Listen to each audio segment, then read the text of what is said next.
대한민국의 자랑스러운 국산 장갑차 레드백이 결국 독일의 링스를 물리치고 호주의 차기 장갑차 사업을 따낼 것으로 보입니다. 모두의 예상을 깨고 기계 강국 독일의 링스 장갑차가 연거푸 문제를 일으키면서 레드백의 우세가 확고해지고 있는데요. 상황이 이렇게 흘러가자 링스 장갑차를 내세우던 독일의 발등에 불이 떨어졌습니다. 테스트가 이미 끝났음에도 링스 장갑차에 캐나다산 고무 궤도를 달고 레드백만큼 성능을 낼 수 있다고 때늦은 자랑을 하고 있는데요. 그러나 이들이 아무리 노력하더라도 독일 방산 기업의 여러 차례 대인 호주군의 속내에는 레드백 장갑차를 염두에 두고 있다는 분석이 쏟아지고 있습니다. 처음 이 싸움은 누가 봐도 다윗과 골리앗의 싸움처럼 한국의 패배로 보이는 싸움이었습니다. 전통과 신뢰성을 수십 년간 쌓은 메카닉의 나라 독일과 이제 세계 전투 장갑차 시장에 처음 뛰어드는 한국의 싸움은 누가 봐도 독일의 압승으로 끝날 것 같았습니다. 그런데 그 예상과 다르게 한국의 승리가 점쳐지고 있는데요. 그런데 여기에는 일반인들은 절대 할 수 없는 한국의 치밀한 노림수가 있었습니다. 이에 따라 레드백 장갑차와 린스 장갑차 사이에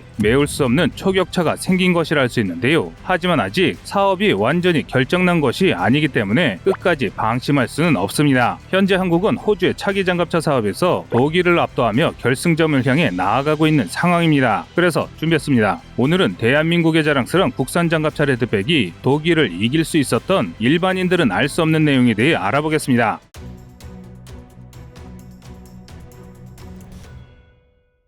지난 10월 8일 모두가 기다리던 호주의 차기 장갑차 사업 랜드 400 페이지 3의 주행 테스트가 끝났습니다. 올해 초부터 빅토리아주 포카푸니알에서 아웃백 오스트레일리아까지 오스트레일리아 대륙 각지의 극한 환경에서 다양한 상황을 상정한 테스트가 실시됐는데요. 주행 테스트와 함께 기동성 및 화력을 체크하는 여러 시험이 복합적으로 이뤄졌습니다. 이 시험 결과 호주군은 모든 면에서 레드백이 독일산 링스 전차보다 우수하다는 평가를 내렸습니다. 특히 고무 궤도를 통해 편안한 승차감과 안정적인 기동성을 매우 높게 평가했는데요. 기동 과정에서 여러 결함이 드러난 독일의 KF41 링스와는 비교할 수 없는 승차감에 크게 감명받았다고 합니다. 이는 여러 호주 언론을 통해서도 확인할 수 있는데요. 10월 30일 호주 언론 더 오스트레일리아는 10월 8일 이후 국방부가 기술적 평가, 가격, 호주 국내 기업과의 연계를 따져 레드백과 링스 중 하나를 택할 것이라 보도했습니다. 그러면서 디자인은 비슷해 보이지만 둘 사이에는 셀 수 없이 많은 차이가 존재한다면서 한국의 레드백의 우세를 점쳤는데요. 레드백이 고무 궤도를 채용해 45톤인 링스보다 가벼운 42톤임에도 더 우수한 방어력을 유지하면서 기동성을 높였을 뿐 아니라 연료절감과 승차감을 크게 상승시켰다고 칭찬했습니다. 또 호주에서 생산된 이스라엘 엘비사제 명품 기관포를 채택했다며 미국의 30mm 기관포탄 재고를 사용할 수 있는 한국의 레드백에 더 높은 점수를 줬습니다. 호주 언론들은 마치 한국의 레드백을 골라야 한다고 호주군에 무언의 압박을 주는 것처럼 한국의 레드백의 호평을 아끼지 않았습니다. 이런 현상은 사실 우리에게는 색다른 경험이라 할 수 있는데요. 하지만 여기에는 호주 장갑차 사업을 따내기 위한 한국의 숨겨진 전략이 존재합니다. 이 때문에 호주 언론이 레드백을 높게 평가하는 것입니다. 지난 8월 11일 호주 ABC 뉴스는 5억 6천만 달러를 들인 복서 장갑차가 다수의 결함으로 인한 도입 지연이 장기화되고 있다라는 제목의 기사를 독점 보도했습니다. 그 보도 내용이 상당히 충격적인데요. 레드백이 독일의 KF41 링스와 경쟁하고 있는 페이지 3 이전에 도입된 박서 장갑차가 엄청난 결함투성이이며 링스 역시 심각한 결함이 있다는 내용입니다. 이에 호주에서는 한바탕 난리가 났습니다. 호주가 KF41 링스의 구매를 염두에 뒀던 가장 큰 이유가 박서 장갑차와 호환을 위한 것인데, 그런데 알고 보니 이전에 구매한 박서 장갑차가 엉망진창 결함덩어리라는 사실을 알게 됐으니 같은 라일메탈제 장갑차를 구매해서는 안 된다는 의견이 큰 목소리를 내기 시작했습니다. 라인메탈은 전차포와 각종 장갑 차량을 생산하는 독일의 대표 방산업체입니다. 우리 군의 K1A1 전차에 장착된 449 경장 120mm 전차포 M256과 너무 비싸 수출은 잘 이뤄지지 못했지만 성능만큼은 인정받는 펜저파우스트 PGH2000 역시 라인메탈사의 제품입니다. 한마디로 미국과 유럽으로 대표되는 서방제 무기 중 각종 포와 장갑 차량 부분에 표준이 되는 회사가 라인메탈인 것입니다. 상황이 이렇다 보니 라인메탈사는 최근까지 별 무리 없이 무기를 팔아왔습니다. 미국과 함께 작전을 펼쳐야 하는 나라들이나 독일의 영향을 강하게 받는 동구권 국가들을 고정 고객으로 확보하고 있었는데요. 그래서일까요? 라인메탈은 호주에 말도 안 되는 요구를 했습니다. 그 대표적인 사례가 복서 등 라인메탈이 호주에 공급하는 차기 장갑차에 들어갈 포는 라인메탈에서 생산된 탄약만 쓸 수 있다는 것입니다. 한마디로 독일에서 탄약을 공급해주지 않으면 포를 쓸 수가 없다는 것이죠. 이는 물건을 판매하는 의뢰 입장에서 절대 해서는 안 되는 행동입니다. 그러나 라인메탈은 한술 더 떠서 타이어까지 제약을 걸었는데요. 호주군이 복서 장갑차를 운영할 때 쓸 타이어는 유럽에서 주문한 맞춤형 제품만 써야 한다고 요구한 것입니다. 소모품인 탄약가 타이어로 악질적인 장사 속을 드러낸 것입니다.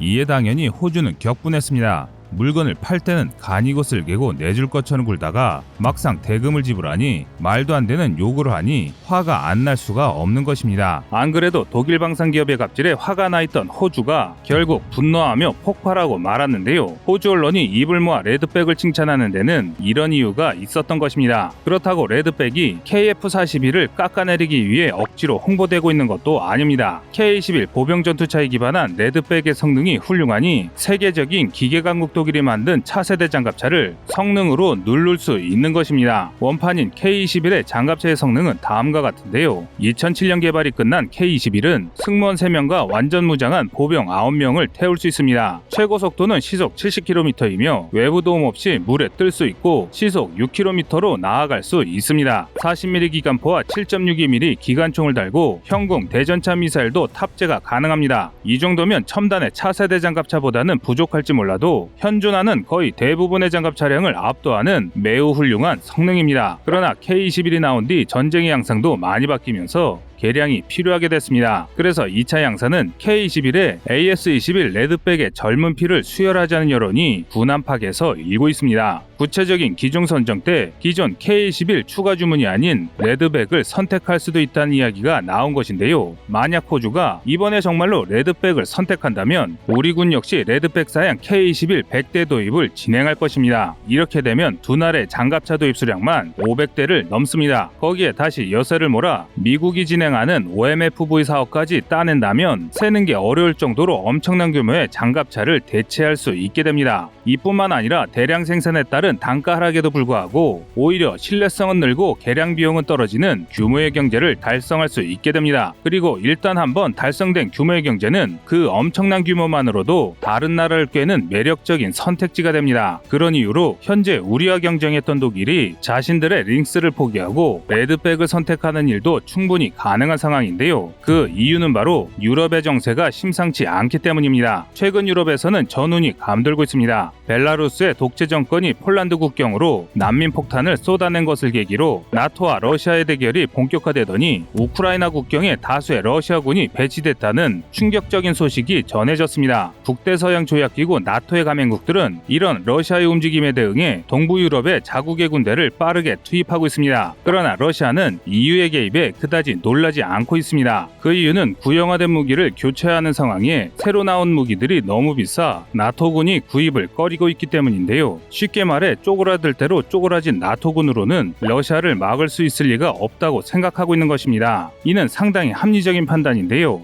영국의 엘리트 싱크탱크인 국제전략문제연구소 IISS가 매년 발간한 밀리터리 밸런스에 따르면 나토의 수장이라고 할 수 있는 독일의 총병력은 20만을 넘지 못합니다. 그중 육군 전력은 불과 6만에 불과하며 또 그중 러시아에 맞대응할 수 있는 기갑사단의 수는 불과 2개 사단에 불과합니다. 그마저도 대다수의 전차가 제대로 정비되지 않아 가동이 어려운 상황입니다. 다 긁어모아도 200대 이상을 운영하기 힘들다는 게 군사 전문가들의 판단인데요. 이는 굉장히 처참한 숫자입니다. 또 다른 나토의 핵심 국가인 프랑스를 합치더라도 러시아군에 대적하기 어렵습니다. 프랑스 육군이 운영할 수 있는 3세대 전차의 수 역시 200여 대에 불과하며 이 숫자는 질적으로는 독일과 프랑스에 떨어질지라도 600대의 전차를 동원할 수 있는 폴란드군만도 못한 숫자입니다. 3국의 육군 전력을 다 합쳐도 전차 1000대가 끝입니다. 브렉시트로 EU를 탈퇴했지만 나토에서는 활동 중인 영국 육군의 전차까지 합치더라도 간신히 1200대를 끌어모을 수 있는데요. 반면 하지만 이들이 상대해야 할 러시아는 90만의 정규군을 보유 중이며 2800대의 각종 3세대급 전차를 보유 중입니다. 뿐만 아니라 전시 비축물자로 1만 대에 가까운 전차를 보유하고 있으며 5,000대가 넘는 각종 보병 전투 차량과 수천 대의 자주포와 수백 문의 다연장 로켓을 보유하고 있습니다. 공군력 격차는 더 심합니다. 독일이 보유 중인 140대의 유로파이터 타이푼은 사실상 장식이나 마찬가지이며 프랑스의 라팔 100여 대와 영국군의 유로파이터 F-35B, 폴란드의 F-16과 미국 29 정도가 동원할 수 있는 전력 전부입니다. 반면 러시아는 최신의 5세대 스텔스기 수호이 57을 비롯해 수백 대의 전폭기와 폭격기를 보유하고 있습니다. 심지어 400여 대에 가까운 무장이 가능한 공격 헬기까지 있습니다. 만약 미국이 움직이지 않는다면 러시아의 유럽 전체가 달려들어도 러시아를 이길 수 없는 상황인데요. 반면 나토군은 최근 연달은 군사위기로 정신을 차리고 재군비를 추진하려 하고 있지만 뜻대로 되지 않고 있습니다. 계속된 군축으로 방산기업의 제조 역량이 과거에 비해 크게 감소해 전시 생산은커녕 신무기 개발마저도 제대로 진행되지 않는 경우가 비일비재한 상황인데요. 구형 무기는 생산 라인이 사라졌고 신무기는 엉터리 실패작만 쏟아지는 게 지금 유럽 방산의 실태인 것입니다. 오랜 전통과 기술을 보유한 라일메탈사의 제품들이 최근 연달아 결함을 쏟아내고 있는 것도 이런 산업 역량 감소 때문입니다. 따라서 만약 유럽에서 큰 전쟁이 나더라도 유럽은 스스로를 방어할 군사 장비를 확충하는데 굉장한 시간이 소요될 수밖에 없는 상황입니다. 반면 대한민국의 레드백은 항시 전비를 굳건히 하는 대한민국에서 만들어진 아주 우수한 무기입니다.